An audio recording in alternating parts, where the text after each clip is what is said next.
justo se hizo hombre y fuera a morir por el más vil pecador, como siendo yo su enemigo, el sufrimiento en mi lugar tomó en aquella cruz y cargó mi maldad sobre él. Su rectitud por la fe mía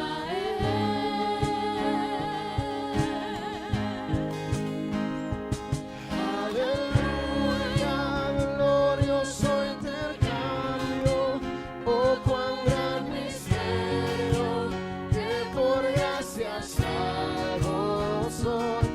Aleluya, gloria sea a Cristo, por su sacrificio, declarado justo soy en él.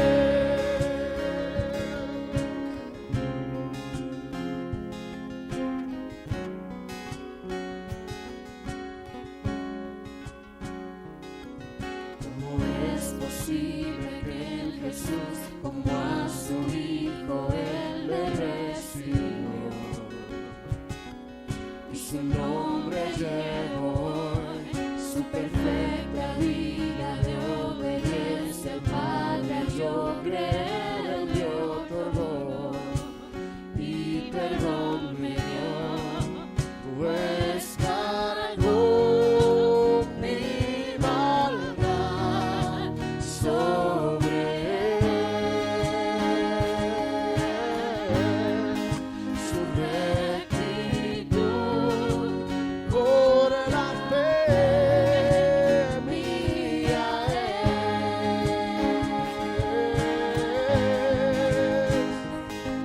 Aleluya, glorioso intercambio, oh cuán gran misterio, que por gracia salvo soy. Aleluya, gloria sea a Cristo, por su sacrificio, declarado justo soy. Aleluya, glorioso intercambio, oh cuán gran misterio, que por gracia salvo soy. Aleluya, gloria sea a Cristo, por su sacrificio, declarado justo soy en él.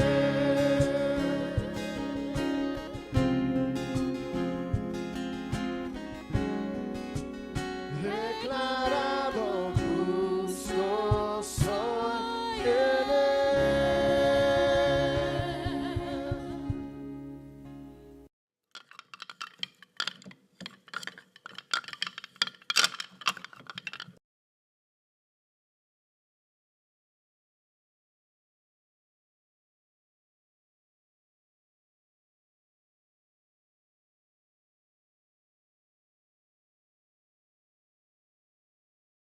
Bien, hermanos,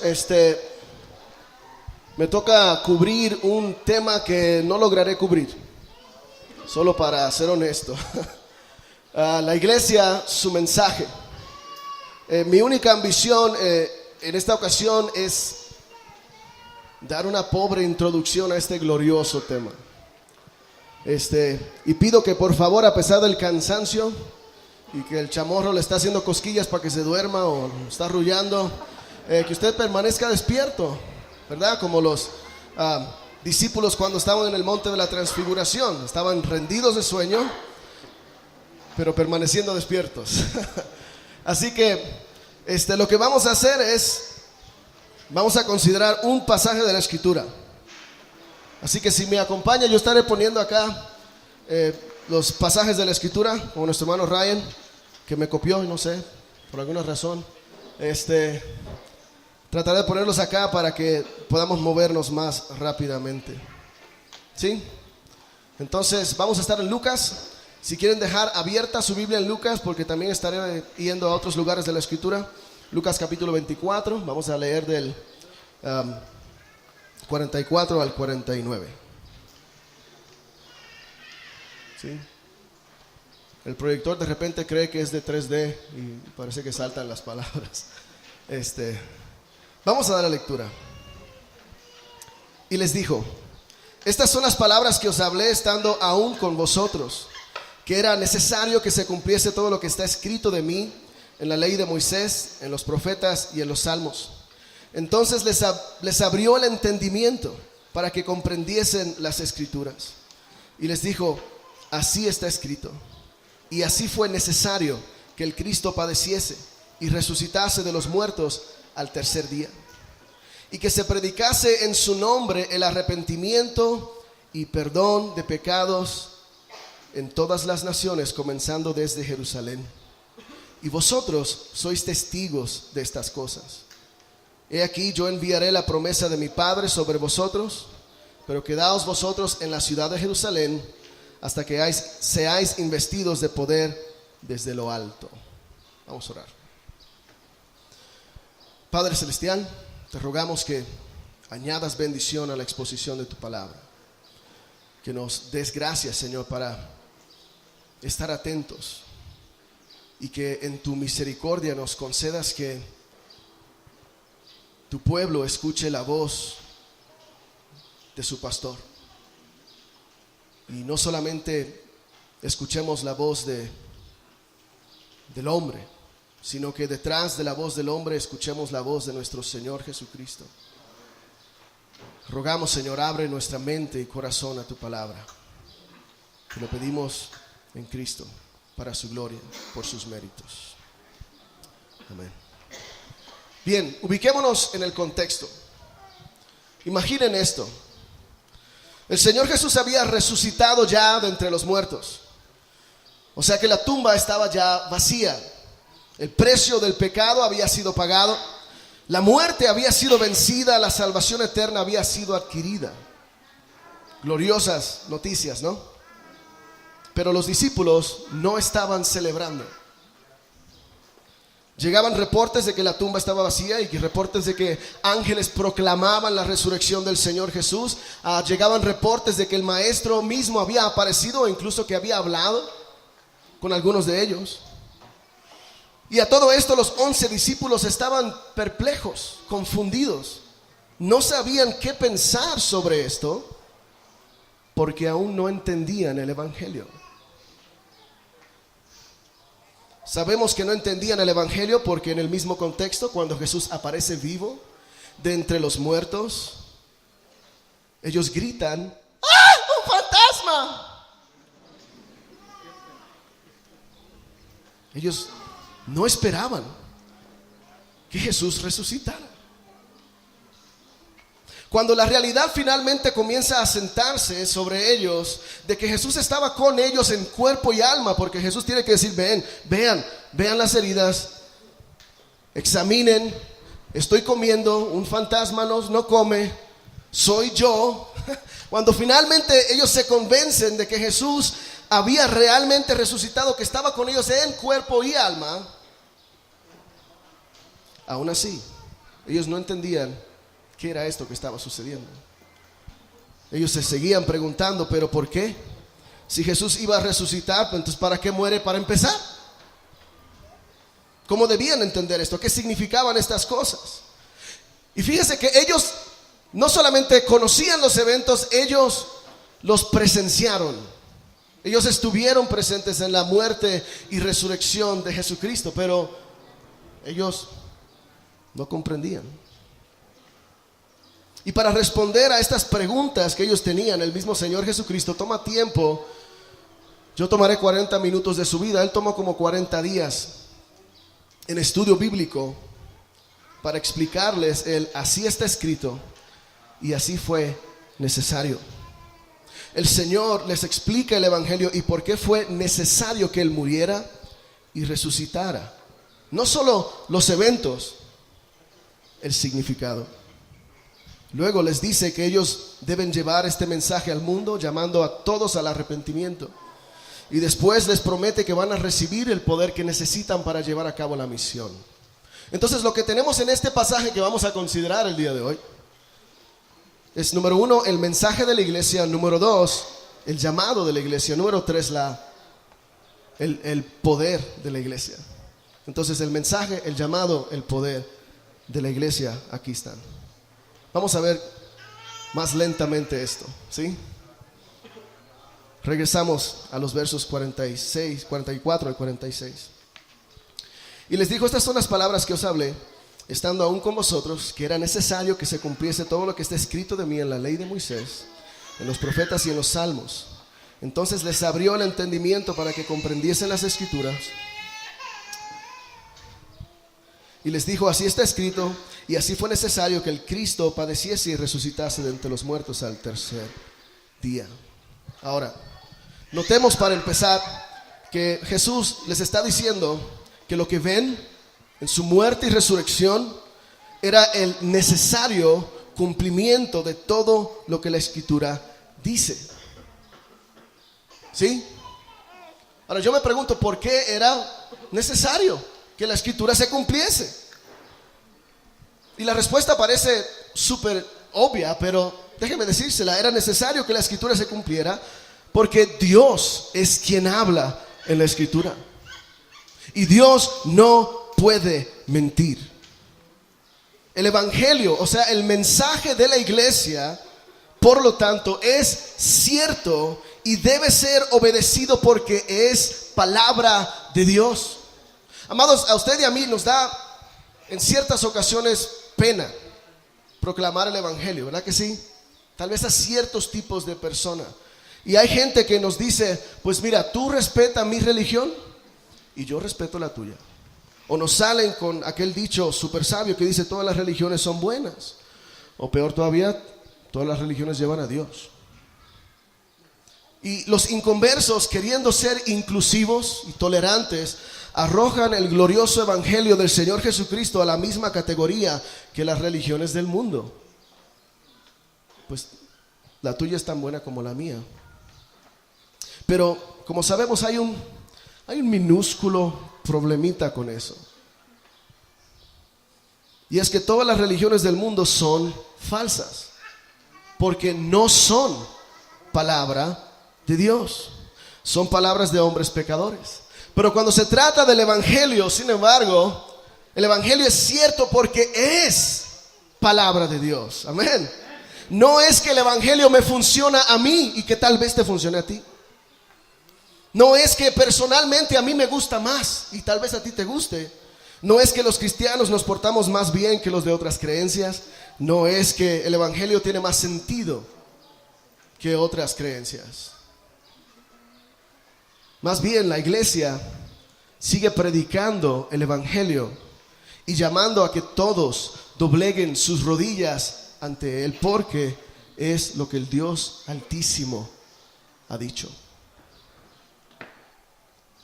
La proclamación del evangelio entonces comienza y se centra en la palabra de Dios. Y eso es lo que el Señor Jesucristo hace en nuestro pasaje, y lo que después de Jesucristo los apóstoles hacen en el Nuevo Testamento. Proclaman el mensaje de la palabra de Dios. Ellos, amados, ellos no inventan algo que a su generación les hubiera caído bien. Ellos interpretan la vida, muerte y resurrección de Cristo a la luz de lo que el Antiguo Testamento predecía sobre él. Porque saben, amados hermanos, Dios tiene una sola manera de salvar.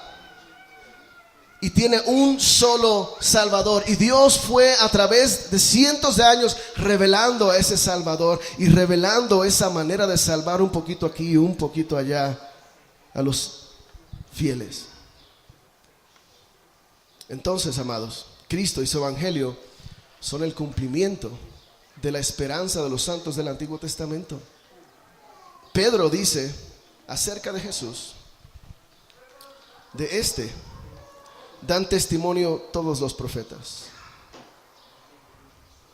Todos los profetas, dice Pedro.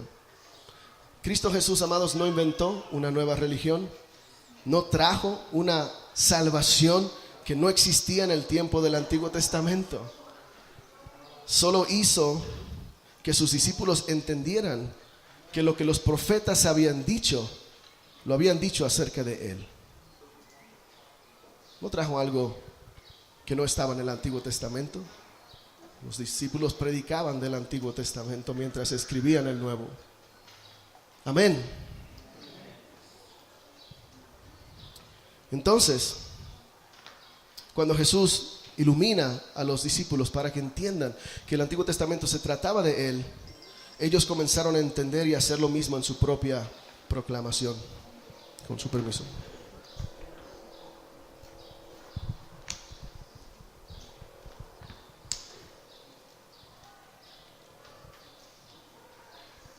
Ahora, para llevar esto más cerca a casa, Lucas, en 5 ocasiones, el Evangelio según San Lucas, nos dice que el Señor Jesucristo les dice a sus discípulos que era necesario que Él muriera y resucitara. En 5 diferentes ocasiones.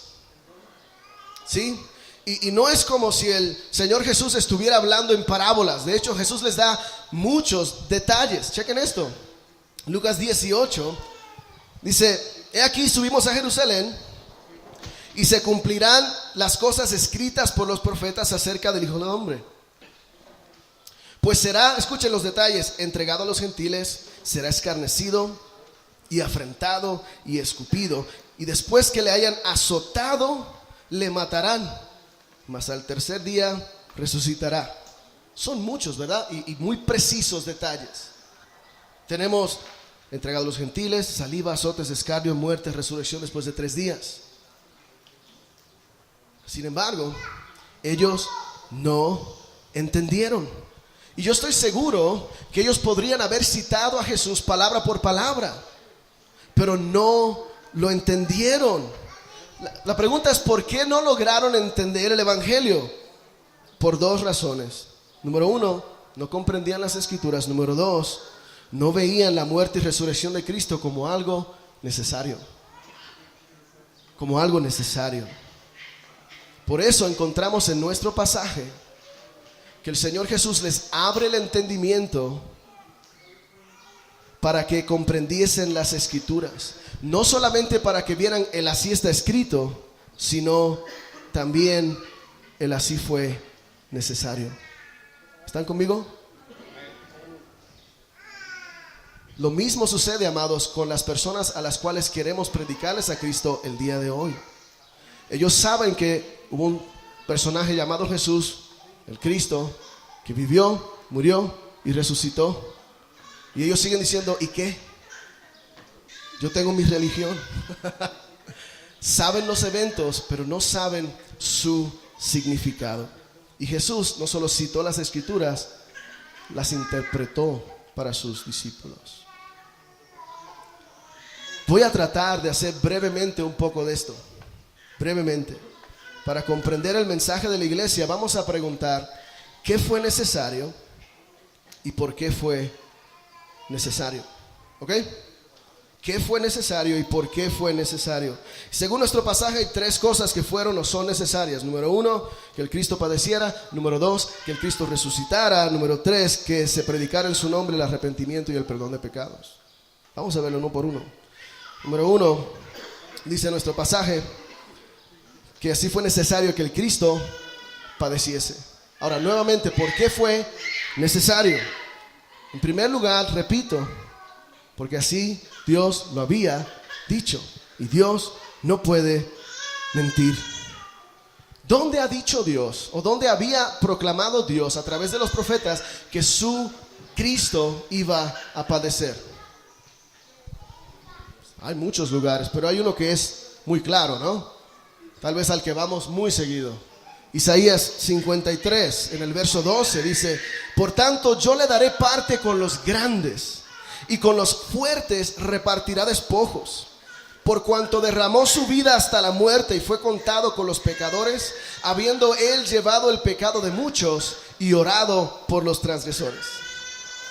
Dios, amados, había prometido que su ungido derramaría su vida hasta la muerte. para salvar a los pecadores. Entonces, como Dios lo había dicho, eso volvió la muerte de Cristo una necesidad. Pero eso nos deja con otra pregunta, ¿a poco no? ¿Por qué sentenciar a su hijo a muerte para empezar?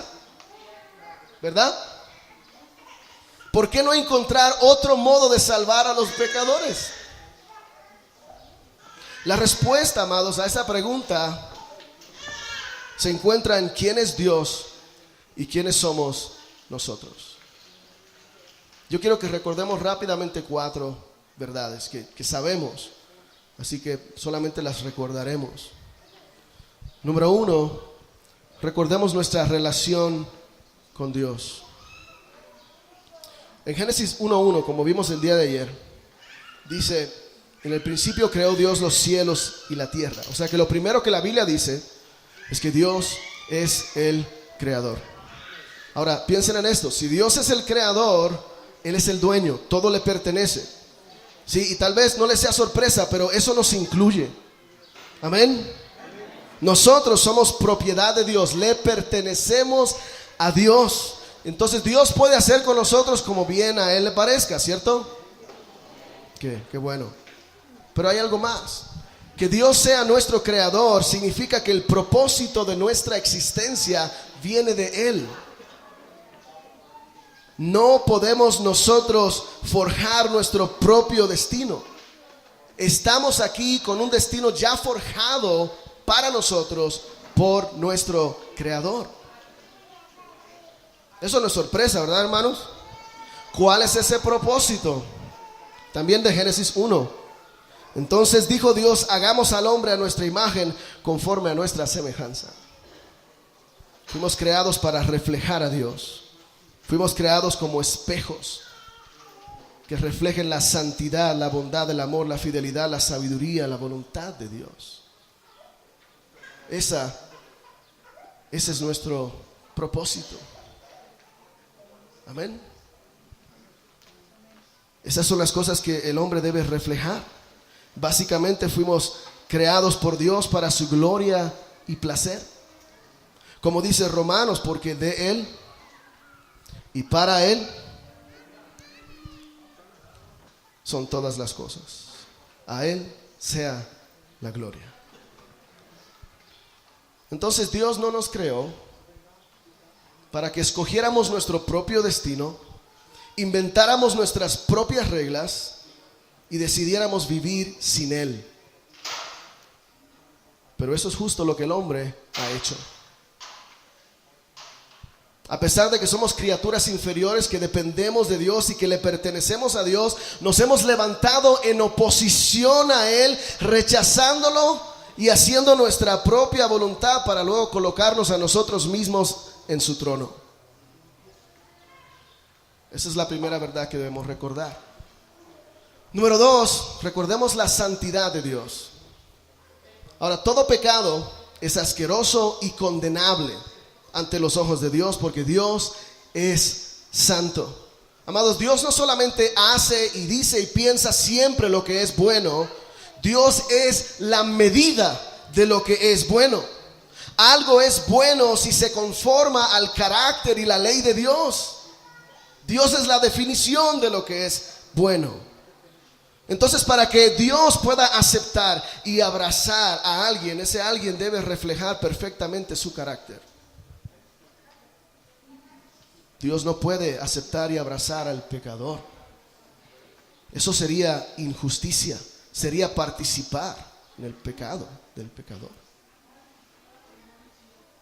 Dice el salmista: los insensatos no estarán delante de sus ojos. Aborreces a todos los que hacen injusticia, iniquidad. Un justo puede vivir con Dios, amados, pero el pecador debe ser condenado porque el carácter de Dios lo demanda. Ahora, vean este versículo, Efesios 5. Porque sabéis esto, que ningún fornicario o inmundo o avaro que se idólatra tiene herencia en el reino de Cristo y de Dios. Nadie os engañe con palabras vanas, porque por estas cosas viene la ira de Dios sobre los hijos de desobediencia. El pecado, amados, es tan grave porque Dios es santo y justo y está airado contra el pecador. Amados, una ofensa infinita merece un castigo infinito, ¿verdad? Todo pecado que nosotros como seres humanos podamos cometer merece un castigo infinito porque es contra un Dios infinito.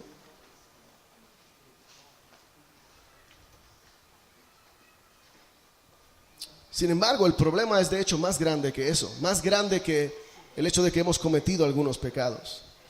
Debemos recordar, número 3, nuestra naturaleza en Adán. No solo hemos pecado, somos pecadores por naturaleza. Dice el Salmo 51:5, he aquí en maldad he sido formado y en pecado me concibió mi madre. Nuestro padre Adán nos heredó su naturaleza corrompida. Amados, si nosotros pudiéramos decir, bueno, yo he cometido algunos pecados, pero yo soy mejor que eso, el problema no sería tan grande, porque pues haz algunas cosas buenas y, no sé, tal vez la libres. Pero nosotros no podemos decir, he cometido algunos errores, soy mejor que eso. Podríamos decir, he cometido algunos errores y soy peor que eso.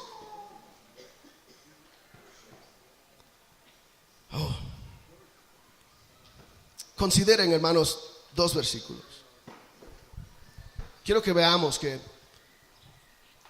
el hombre sin Cristo, lo único que puede producir es pecado.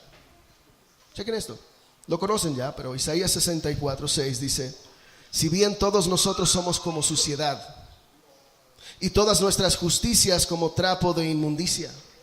Fíjese que no dice que es tan sencillo como estar sucios. Dice este pasaje que somos como la suciedad. Todo lo que la suciedad toca se ensucia. ¿Sí lo ven? No es que tenemos suciedad y lo quitamos y ya. Somos la suciedad. El pecador sin Cristo es la suciedad. Todo lo que toca es pecado. Está sucio, es inaceptable. Romanos capítulo 8. Escuchen esto. Los designios de la carne son enemistad contra Dios porque no se sujetan a la ley de Dios, ni tampoco pueden. Y los que viven según la carne no pueden agradar a Dios. Mas vosotros, hablando a los creyentes, a la iglesia, mas vosotros no vivís según la carne, sino según el Espíritu, si es que el Espíritu de Dios mora en vosotros, y si alguno no tiene el Espíritu de Cristo, no es de él. ¿Ok? Lo que quiero que vean es que el creyente puede agradar a Dios porque tiene al Espíritu y puede caminar en el Espíritu. Pero el incrédulo no tiene al Espíritu. La única manera en que puede vivir y caminar es en la carne. Y los que andan conforme a la carne no se sujetan a la ley de Dios porque no pueden y no pueden agradar a Dios. Entonces la gente del mundo cree, bueno, es que voy a comenzar a ser bueno y a hacer cosas buenas, pero no puede hacer cosas buenas. No puede. No está en su naturaleza hacer una sola cosa buena a los ojos de un Dios santo. Nada que agrade a Dios. El problema, amados, es grave. El pecado abarca todo lo que somos, como hombres de Dios, como hombres sin Dios. Todo lo que somos, hacemos, decimos, pensamos. Y la ira santa de Dios demanda el tormento eterno del pecador en el infierno como satisfacción de su justicia y santidad. Sin embargo, hay una cosa más que debemos recordar, algo glorioso, y es que Dios acepta a un sustituto que tome el lugar del pecador. Número 4, recordemos el amor de Dios. Fíjense cómo lo pone el apóstol Juan. En esto se mostró el amor de Dios para con nosotros, en que Dios envió a su Hijo unigénito al mundo para que vivamos por Él. En esto consiste el amor, no en que nosotros hayamos amado a Dios, sino en que Él nos amó a nosotros y envió a su Hijo en propiciación por nuestros pecados. Entonces, amados, la muerte de Cristo fue necesaria, no por algo en el hombre que lo hacía digno, merecedor de ser salvado. Más bien, la muerte de Cristo fue necesaria por quien es Dios.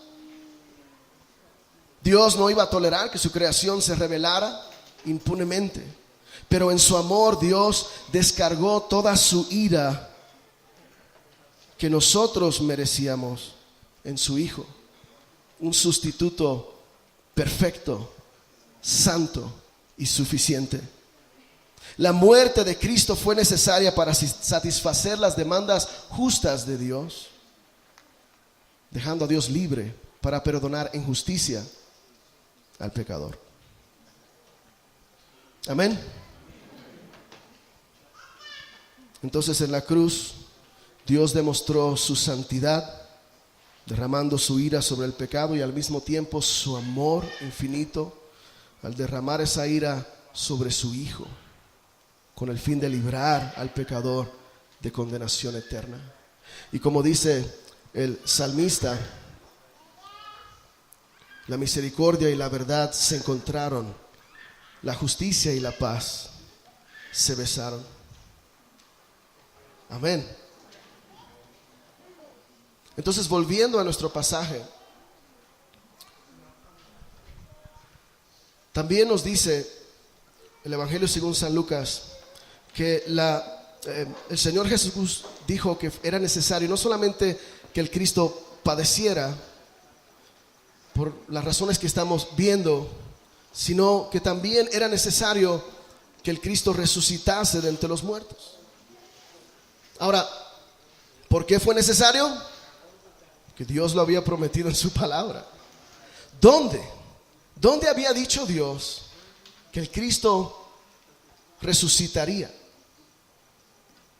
¿Tienen alguna idea?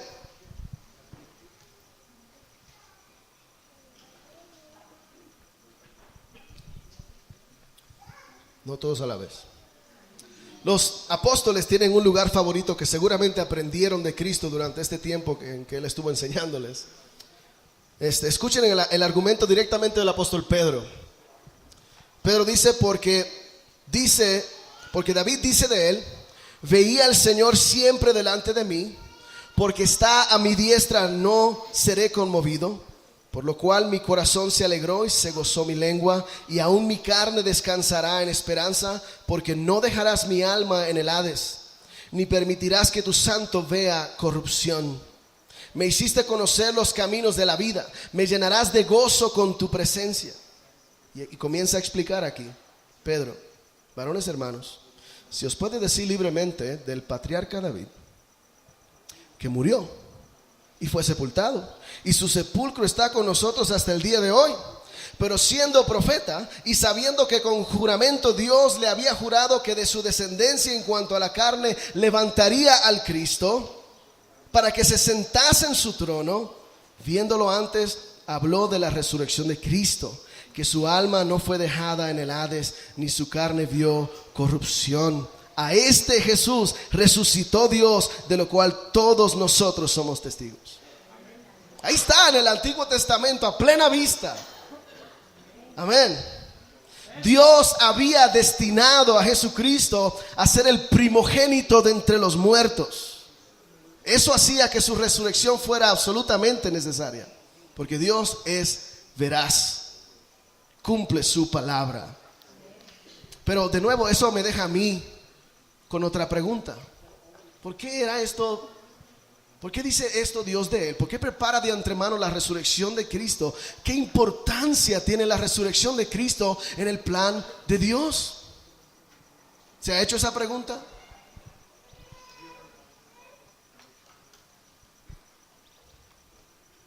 Yo quiero compartirles dos razones más de por qué es necesaria la resurrección de Cristo.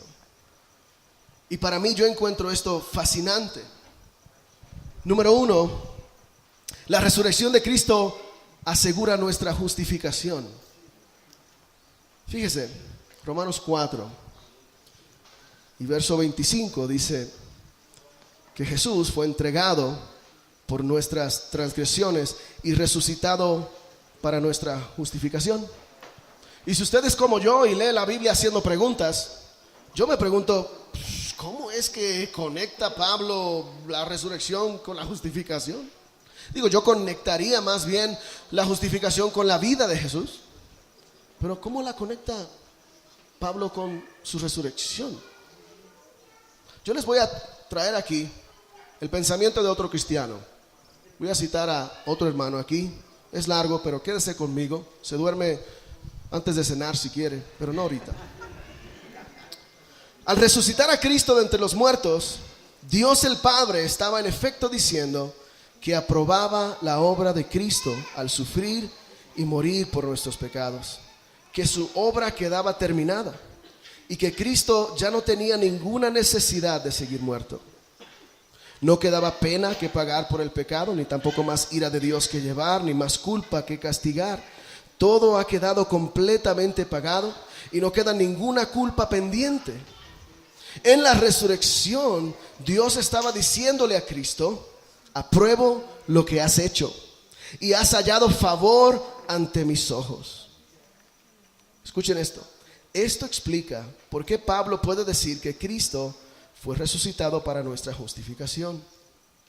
Si Dios nos resucitó con Él, como dice Efesios 2:6, entonces en virtud de nuestra unión con Cristo, la declaración de Dios de aprobación de Cristo es también la declaración de su aprobación de nosotros. Cuando el Padre en esencia le dijo a Cristo: toda la pena de los pecados ha quedado pagada y ahora te hallo sin culpa y justo, estaba pronunciando la declaración que también se aplicaría a nosotros una vez que confiáramos en Cristo. Alabado sea Dios. Cristo fue resucitado como la máxima demostración de la aprobación de Dios sobre su obra y su persona, y al mismo tiempo demostró que los que estamos en Cristo también hemos sido aprobados por Dios. Qué gloriosa verdad. Si Cristo, amados, no hubiera resucitado, eso significaría que Él tenía pecado.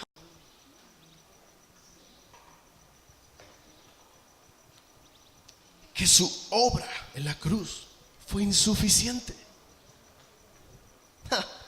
No habría esperanza. Estaríamos todavía en nuestros pecados. Pero Cristo ha resucitado. Su obra fue perfecta, acepta por Dios, y Él ahora vive y reina por los siglos y para siempre. Y nosotros reinaremos con Él. Déjenme darle la segunda razón. La resurrección de Cristo garantiza nuestra resurrección. Pablo dice en 1 Corintios 15 y verso 20: Cristo ha resucitado de los muertos, primicias de los que durmieron es hecho. Que Cristo sea llamado primicia significa que como Él resucitó, así también resucitaremos. Amén. Nuestra esperanza en Cristo va más allá de esta vida, porque Cristo nos ha prometido mucho más que esta vida. Tenemos esperanza, déjenme recordarle un poquito, hermanos, esperanza de vida eterna, en un cielo nuevo y una tierra nueva donde mora la justicia. Tenemos la esperanza de un cuerpo glorificado que no experimentará enfermedad, ni hambre, ni muerte, gozando de perfecta comunión con Dios y con su pueblo. ¿Cómo sabemos que no son cuentos de hadas? Que no nos estamos ilusionando demasiado. Lo sabemos porque Cristo resucitó. Cristo ya entró en su gloria. Alabado sea el Señor. Pero Él vendrá otra vez. Y cuando Él regrese, dice Filipenses, que transformará el cuerpo de la humillación nuestra, para que sea semejante al cuerpo de la gloria suya, por el poder con el cual puede también sujetar a sí mismo todas las cosas. Amados, Cristo dijo: yo soy la resurrección y la vida. El que cree en mí, aunque esté muerto, vivirá. Y nosotros sabemos que es cierto porque Cristo resucitó. Entonces, amados, ¿de qué estamos hablando? Estamos hablando de que Jesucristo se toma su tiempo para explicarle a sus discípulos que estaba escrito y que era necesario que Él padeciera y resucitara de entre los muertos. Y estamos diciendo que Jesucristo hace eso para que ellos puedan comprender el Evangelio. Nosotros también, entonces, para comprender el Evangelio y poder comunicarlo, necesitamos meternos no solamente a qué dice la Escritura, sino a por qué lo dice. ¿Por qué fue necesario? Eso fue lo que hizo Cristo y lo que sus discípulos y la iglesia hicieron después de Él. Amados, pero no termina ahí. Yo sé que ya se quieren ir a cenar, pero no termina ahí. Porque la iglesia también debe llamar a los pecadores a responder a este mensaje de una manera muy específica. Fíjese, seguimos en nuestro pasaje de Lucas 24. Recuérdese, monte de la transfiguración, rendidos de sueño, pero permaneciendo despiertos.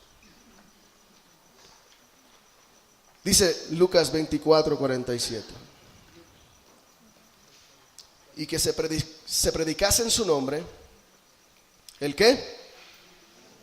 El arrepentimiento y el perdón de pecados en todas las naciones, comenzando desde Jerusalén. De nuevo, la construcción del pasaje hace que la predicación del arrepentimiento quede también bajo estaba escrito y era necesario. Así que preguntemos, ¿dónde estaba escrito que se predicaría comenzando desde Jerusalén? Ahora está más difícil, ¿no? Hay varios, pero son pasajes más raros, ¿verdad? O menos conocidos. Déjeme darle uno que al estudiar me pareció muy interesante. Isaías capítulo 2 y 3 dice: acontecerá en lo postrero de los tiempos que será confirmado el monte de la casa de Jehová como cabeza de los montes, y será exaltado sobre los collados, y correrán a él todas las naciones. Y vendrán muchos pueblos y dirán: venid, subamos al monte de Jehová, a la casa del Dios de Jacob, y nos enseñará sus caminos, y caminaremos por sus sendas. Escuchen, porque de Sión saldrá la ley, y de Jerusalén la palabra de Jehová. Un pasaje. Pudiéramos ver varios otros. ¿Sí? Ahora, yo quiero que noten algo muy especial que está implícito en el pasaje de Lucas 24 que estamos viendo. Y es que la proclamación del Evangelio es algo que Dios había destinado para la iglesia. Piense esto. De la misma manera en que podemos decir que Cristo estaba destinado a morir y destinado a resucitar, de esa misma manera la iglesia ha sido destinada a proclamar este mensaje, a llevar a cabo esta tarea. Estaba escrito y es necesario. Si eso no le emociona, yo no sé qué.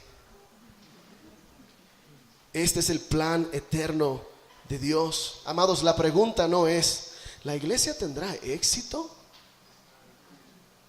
Esa no es la pregunta, porque los planes de Dios no fallan. Amén. La pregunta es: ¿cuánto de tu tiempo, tu dinero, tus influencias que debes administrar para la gloria de Dios vas a invertir en esta misión? Esa es la pregunta. ¿Cuánto, como miembro individual de la iglesia, vas a invertir de ti mismo para llevar este mensaje al mundo? Esa es la pregunta. La pregunta no es: ¿la iglesia va a lograrlo? La iglesia lo va a lograr. La pregunta es: ¿cuánto quiero participar?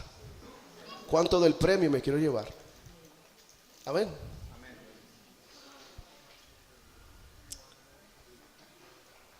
Notemos también que la iglesia está llamada a predicar el arrepentimiento, una palabra que ha salido fuera de moda ya.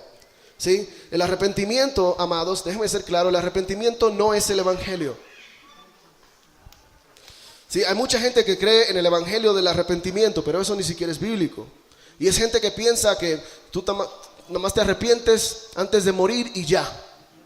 Tú estás bien con Dios, sin ninguna relación con Cristo ni su obra. ¿Ustedes lo han escuchado? Yo lo llamo el evangelio del arrepentimiento. ¿Sí? Y la gente te aconsejará, no, pues deja el arrepentimiento para cuando vayas a morir, porque luego si vuelves a pecar, pues no, pues ya no valió. Y tú dices, pues yo duro como 3 segundos sin pecar, no la voy a librar. Amados, la realidad es que no importa cuánto dolor la persona sienta por su pecado, y no importa si nunca más después de eso vuelve a pecar, sin Cristo y su obra, el arrepentimiento no sirve de nada. Un amén de alguien nada más. ¿Está bien? El arrepentimiento, amados, no es el evangelio y no es el Salvador, y nunca ha salvado a nadie. El evangelio tiene que ver con la vida, muerte, resurrección y exaltación de Cristo y el significado de eso. Pero el arrepentimiento es la manera del pecador responder a ese mensaje para ser salvo. No salva en sí, solo Cristo salva. Pero Cristo manda a todos los hombres en todo lugar que se arrepientan. Ahora, noten por favor también que la iglesia no predica que el pecador debe aceptar a Cristo en su corazón. De hecho, la cosa es al revés. El pecador debe arrepentirse para que Cristo lo acepte en su corazón santo. Amén. Esos llamados a orar una oración o a repetir una, lo cual es de hecho peor, o a recibir a Cristo como tu único Salvador, no son el llamado que Cristo nos manda a proclamar. El llamado es mucho más radical que eso. El pecador, para recibir el perdón de sus pecados que Cristo compró, debe arrepentirse. Y eso es lo que la iglesia proclama y predica. Porque no tenemos permiso de volver el llamado más cómodo. Solo tenemos permiso de repetirlo. El Rey de Reyes, Señor de Señores te ordena: arrepiéntete. Bueno, yo en una ocasión estaba hablando con un hombre que era en ese entonces mi vecino, y yo no estoy muy seguro si el hombre estaba totalmente ebrio o solamente partemente ebrio, pero estábamos hablando de ciertas cosas y nos llevan esas cosas al Evangelio y Cristo, y él comienza a decirme cosas que me dieron a mí a entender que él creía en el Evangelio del arrepentimiento. Él dice como cualquier otro, no, pues es que yo me voy a arrepentir antes de morir. Y yo dije, ok, ¿sabes qué es el arrepentimiento y cómo se hace? No van a creer su respuesta. Me dijo que no. El hombre tenía toda su esperanza puesta en que se iba a arrepentir, pero no tenía idea de qué cosa era eso. Así que yo aprendí una muy valiosa lección ese día. Hay que explicar a la gente lo que es el arrepentimiento. Amén. Déjeme ser bien conciso y bien rápido en esto, ya que nuestro hermano York ya cubrió algo de esto el día de ayer. ¿Qué cosa es el arrepentimiento? En nuestro pasaje, la palabra arrepentimiento traduce la palabra metanoia.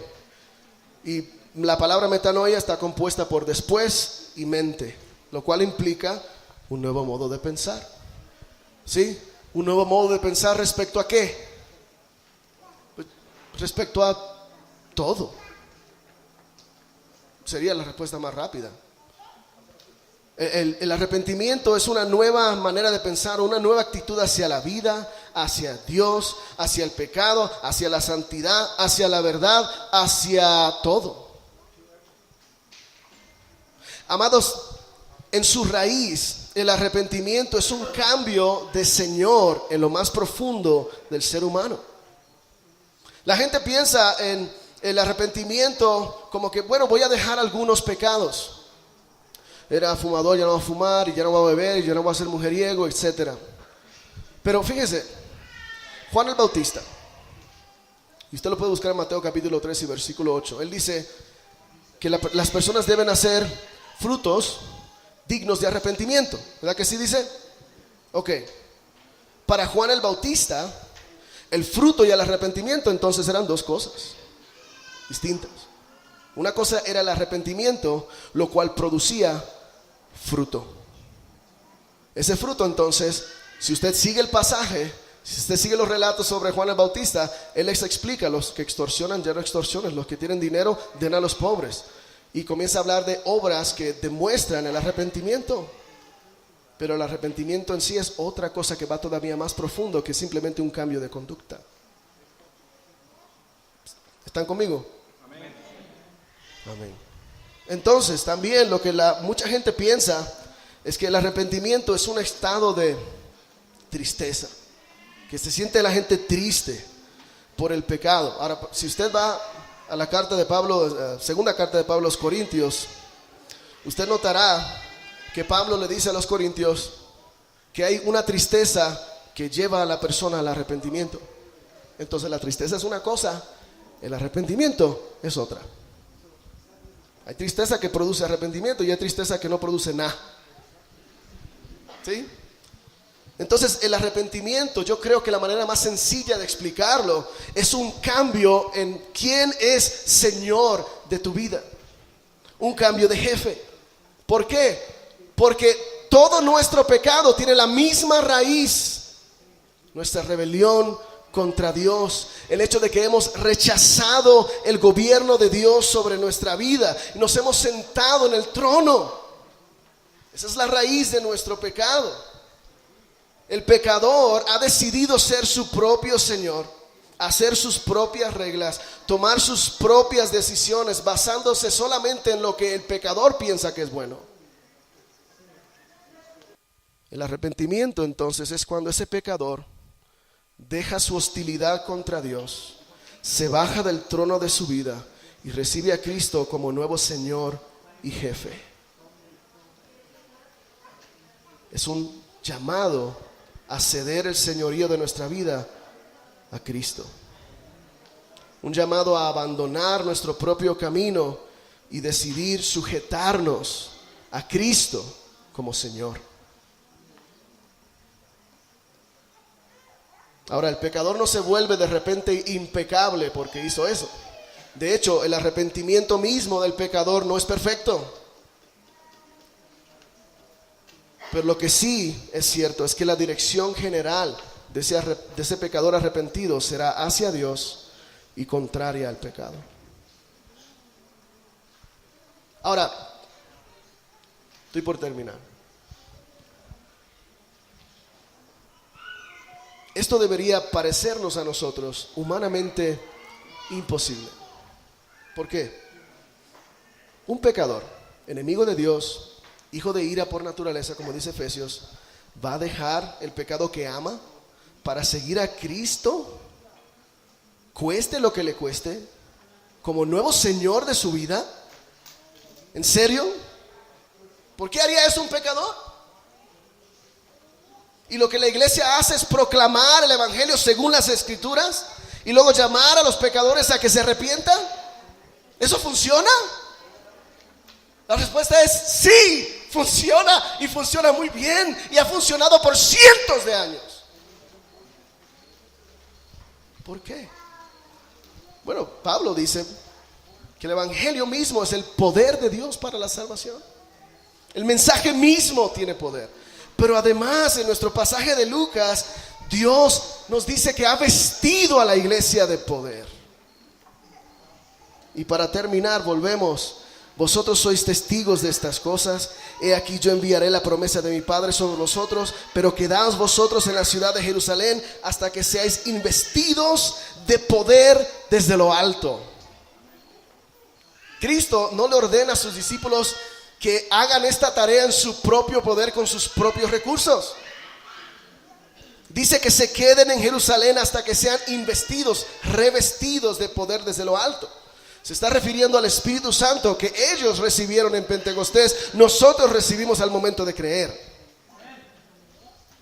Como dice Hechos capítulo 1 y verso 8. Pero recibiréis poder cuando haya venido sobre vosotros el Espíritu Santo.